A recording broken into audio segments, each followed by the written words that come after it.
Hello, Gemini, Sun, Moon, Rising, and Venus signs. Kamusta kayo? Sana po yun nasa mabuti kayong kalagayan. Welcome back po sa Star Tarot. Kung bago kayo rito, welcome din kayo. Thank you sa inyong support. I truly appreciate it. God bless you all. Po na mensahe ni Gemini ay number 18, child. And so some of you maybe is welcoming a new baby. That could be a baby boy or a baby girl, depende sa inyong sitwasyon. This is a general reading, so hindi tayo gender specific, but definitely for some of you Gemini, a new baby is coming in sa buhay ninyo. This could also mean na meron kayong bagong sisimulan, there is a new beginning. There's a fresh start sa buhay ninyo in some areas of life. This could be a new beginning in love. This could be a new beginning in a relationship. This could be a new beginning in your career, sa trabaho, sa negosyo, usaping pamilya. It could be anything, but definitely there is something fresh dito na sisimulan ninyo. We also have number 34, occupation. This could be a new work, could be a new job dito na tatahakin ninyo, Gemini. Posible din na nag-a-apply siguro kayo ng trabaho ngayon, at kung ano man yung trabaho na yan, that could be where your passion is, Posible din na yung ina-applyan ninyong trabaho ay matatanggap kayo dyan, kaya magsisimula kayo ng bagong trabaho sa ngayon. So, good luck to that. We have number 3. Yan, napakaganda naman. So, this is definitely a new chapter in your life. For some of you, Gemini, na sisimula ninyo in marriage, diba? So, bagong buhay, bagong chapter sa buhay ninyo. This is a new phase in your life. Dahil ang iba sa inyo siguro ay talaga magpapakasal na. Maaari din na ang iba sa inyo dito ikinasal na, Maaring bagong kasal kasi yung marriage na to maybe happened already this month, Maaring gano'n ang ganap, or maaari din na ang iba sa inyo is preparing for this wedding, because maybe this wedding will happen around spring, summer, na season. So most likely nasa preparation stage pa lang ang iba sa inyo dito. May-ari din na yung marriage na to hindi necessarily na pagpapakasal talaga romantically. Maaaring business partnership din ito. So maaaring yung child energy dito, yung new beginning energy, could be a beginning in a business partnership or beginning a business, So maaaring ganun ang ganap dyan. Expectation, ayan. So maybe ang iba sa inyo dito ngayon, may nagsiset kayo ng goals ninyo or nagsiset kayo ng expectations ninyo for this new start, Maaring yan ay expectation ninyo sa bago ninyong trabaho, sa bagong karera, bagong negosyo, bagong chapter ng buhay ninyo dito na mag-aasawa na kayo. Maaring mga ganon ang sitwasyon dyan ng iba. What else? We have number 22, official person. Some of you maybe is dealing with an unofficial person sa ngayon. Maaring may mga consultations or transactions kayo na gagawin or ginagawa with an official person, Maaring isang tao ito na nasa mataas na posisyon sa kanyang trabaho. Maaari din naman na siya ay opisyal ng gobyerno. Maaring siya ay opisyal ng gobyerno na medyo nasa mataas nakatukulan. Maaaring ganon ang ganap na yan ang kinakausap ninyo or kakausapin pa lang ninyo. Maaaring kayo din yan, Gemini. Maaaring kayo ito si official person. Yung number 35, pathway. There is definitely a new beginning dito for some of you. Feels like you are heading towards a new phase in your life talaga. So, maaaring marami kayong sisimulang bago sa buhay ninyo dito. Gemini, depende sa inyong sitwasyon, Maaaring yung pathway na to is where this marriage is, 'di ba? Maaaring yung bagong daan na to could be this marriage. Maaari din na ito ay yung bagong occupation ninyo, bagong trabaho. It could be anything, but but definitely there is going to be some changes dito sa buhay ninyo dahil magsisimula kayo ng bagong chapter sa buhay, no? So, good luck, Gemini, and that's all I have for you for today. Thank you for watching. Love and light. Namaste. Hello, Libra, Sun, Moon, Rising, and Venus signs. Kamusta kayo? Sana po nasa mabuti kayong kalagayan. Welcome back po sa Star Tarot. Kung bago kayo dito, welcome din kayo.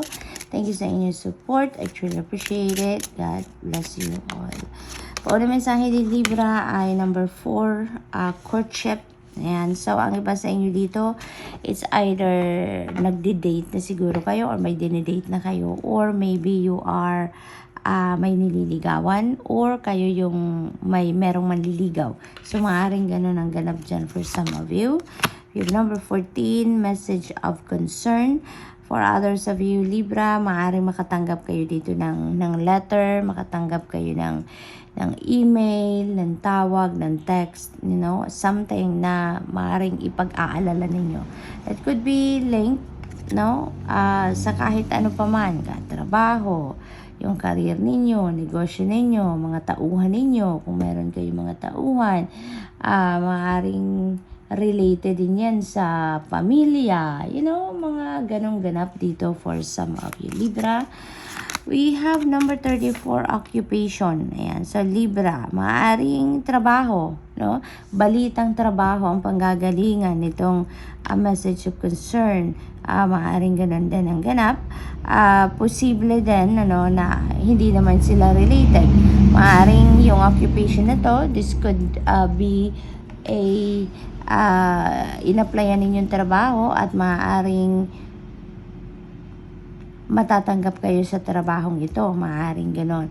And yung trabahong ito, that could be something na talagang yan ang gustong-gusto ninyong gawin.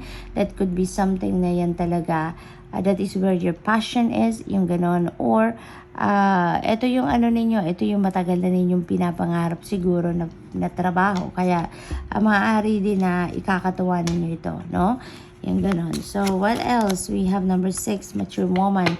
You may be dealing with this mature woman around this time, Libra. This could be anyone sa buhay ninyo. This could be your boss, diba? That could be your mom. That could be your grandma. That could be your mother-in-law. Maaring ganon ang ganap.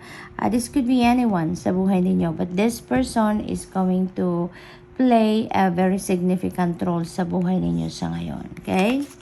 So, what else? We have number 32, despair. Ito. So, maaring yung message of concern na to could be related to this despair energy. Maaring yung message of concern na to, ito yung most likely, balita talaga yan from work. Maaring mayroong pagbabago sa trabaho na hindi ninyo inaasahan.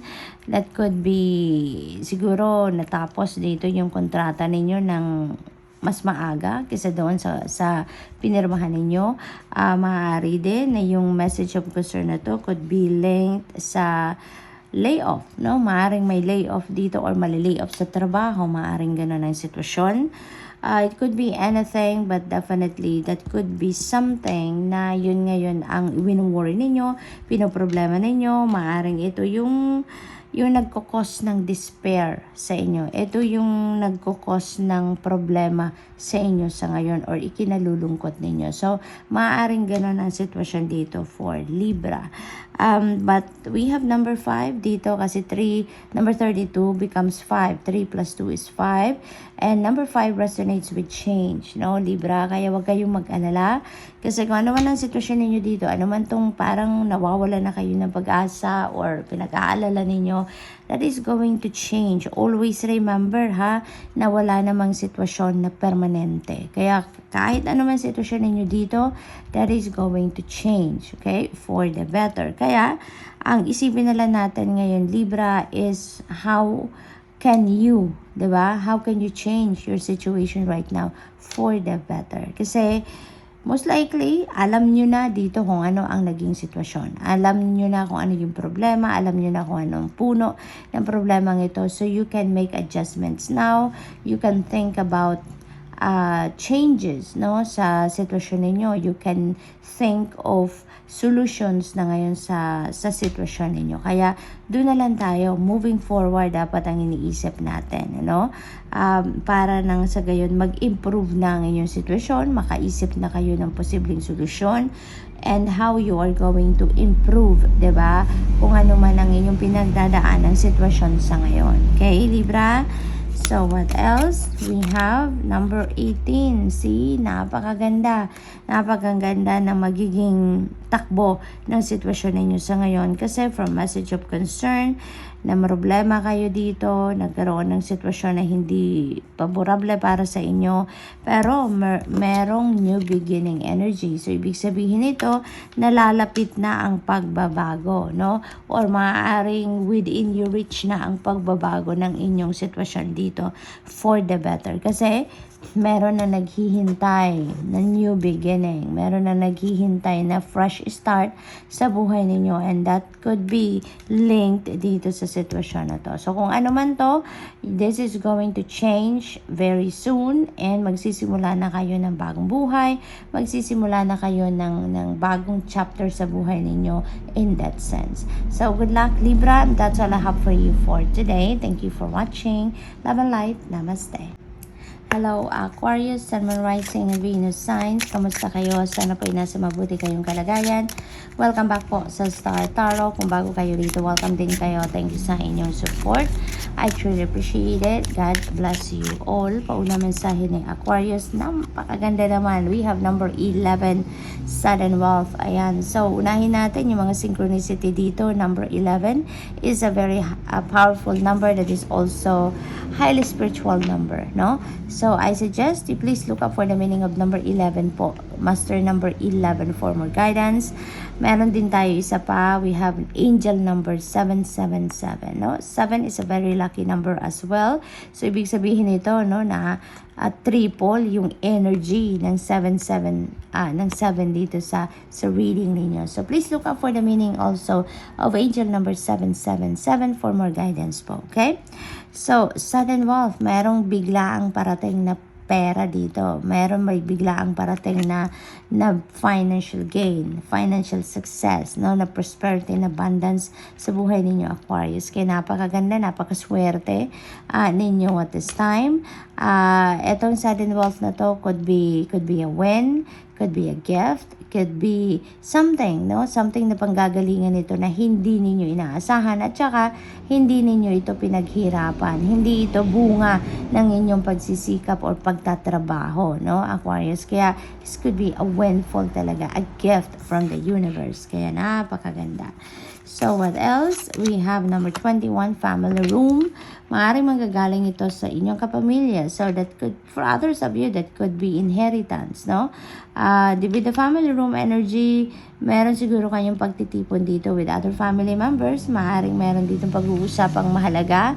Maaaring related yan sa mana, maaaring related yan sa regalo, trust fund na ibibigay sa inyo, maaaring ganon. Or maaari din na okasyon or merong family affair dito ang gaganapin, kaya maaaring magkakaroon ng pagtitipon ang pamilya. Number 14, message of concern. Maaring meron kayong mabalitaan dito or nabalitaan na hindi masyadong maganda about a family member, kaya maaaring yan ang pag-uusapan ninyo ng buong pamilya. So, posibleng ganyan ang sitwasyon for others of you. Number 20, house. Maaaring ito yung unahin ninyong bilhin, ano? Pagdating ng sudden wealth na to, Aquarius, this could be your dream to have your own house or to buy your own house. Maaaring ganun ang ganap dito for some of you. Posible din dito, Aquarius, na yung house na to could be something na mamanahin ninyo. Maaaring ito yung mamanahin ninyo kung ang sudden wealth na ito is from mana, no? So, maaaring yan ang inyong parte sa mana na yan. So, we have number 8, false person. So, there is an energy dito of low vibration people around you. So, mag-iingat kayo sa ngayon. Be careful with whom you talk to. Be careful with whom you share personal information or mga mahalagang impormasyon. Okay? So, mag-iingat kayo because there could be people around you na medyo siguro, alam mo yun, yung may inggit sa katawan or may hidden agenda towards you. So, mag-iingat kayo sa mga pag-share ninyo ng mga importanteng impormasyon, mga strategy ninyo, mga plano ninyo, dreams, mga ganun. So, what else? We have number 34, occupation. So, most likely, yung taong ito, yung false person na to, maaring manggagaling sa trabaho, no?